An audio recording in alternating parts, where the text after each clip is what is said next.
Namasté à toutes et à tous pour cette nouvelle vidéo, cette nouvelle pratique de yoga. Aujourd'hui, que l'on va faire à partir de l'assise, les jambes étirées devant soi, comme je vais vous le montrer dans un instant. Navasana ou Nokasana, la posture de la barque. Notez au passage que l'on pourrait faire la posture de la barque allongée sur le ventre.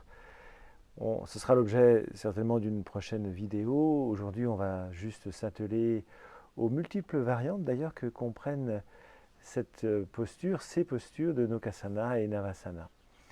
Nokasana, Navasana, c'est la barque, c'est le navire en fait, que l'on décline donc en de nombreuses variations à partir de son séant, les jambes étirées devant soi ou même à partir de la plat d'eau. Navasana, la barque, est une belle posture d'intensité, dans laquelle évidemment on ne reste pas très longtemps. Ça tire pas mal au niveau de la sangle abdominale.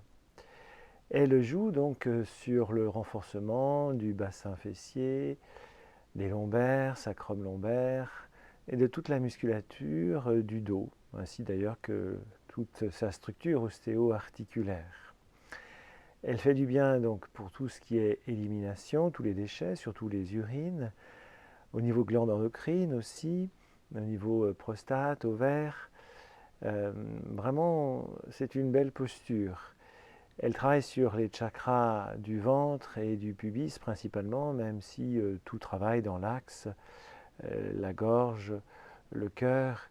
Elle a des effets sur le système cardiovasculaire, émotionnel, sur le système tout ce qui est stress, angoisse, etc. Donc c'est vraiment une belle posture d'intensité. Plus particulièrement à faire, bon, ça c'est une idée comme ça que l'on peut émettre, le matin. Après évidemment, le soir c'est peut-être un peu plus difficile, après une longue journée. Donc on va pratiquer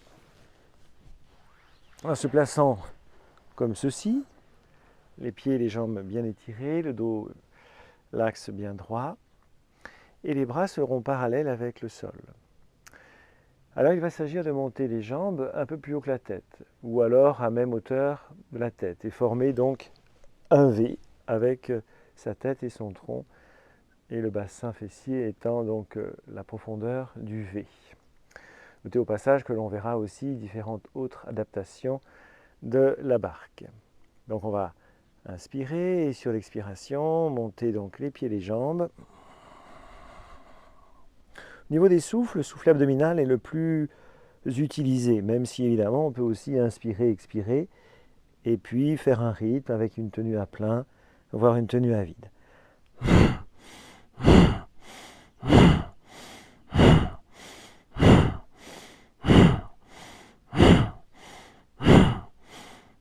Inspiration, la tenue poumon plein.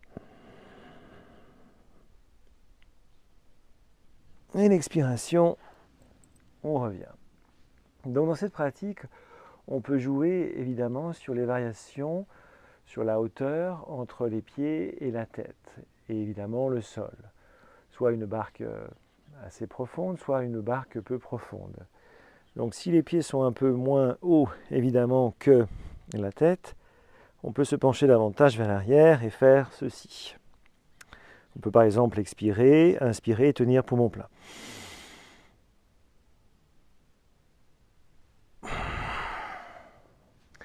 À partir de la plat d'eau, c'est aussi possible et on montera beaucoup moins. Inspirez, expirez et soulevez, décollez un petit peu les pieds et les jambes du sol, les bras parallèles avec le sol, ou on peut placer aussi les bras derrière.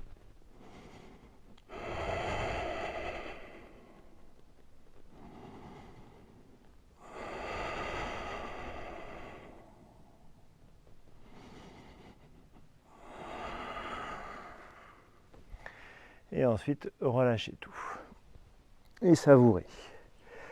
Après avoir effectué la posture de la barque, on ressent une belle détente, une belle relaxation. Non seulement ça éveille le feu, la chaleur, l'énergie, mais aussi on se sent beaucoup plus détendu, beaucoup plus apaisé et libéré de certaines tensions, que ce soit au niveau physique, au niveau énergétique ou au niveau mental. Donc une autre façon de faire étant d'être un peu plus haut, les bras derrière et la tête dans l'axe ou la tête entre les bras.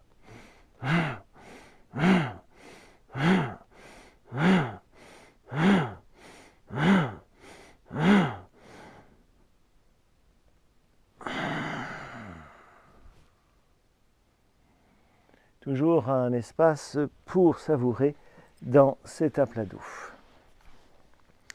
Il existe encore bien d'autres façons de faire cette barque. Peut-être ce sera l'objet d'une autre vidéo dans les variations.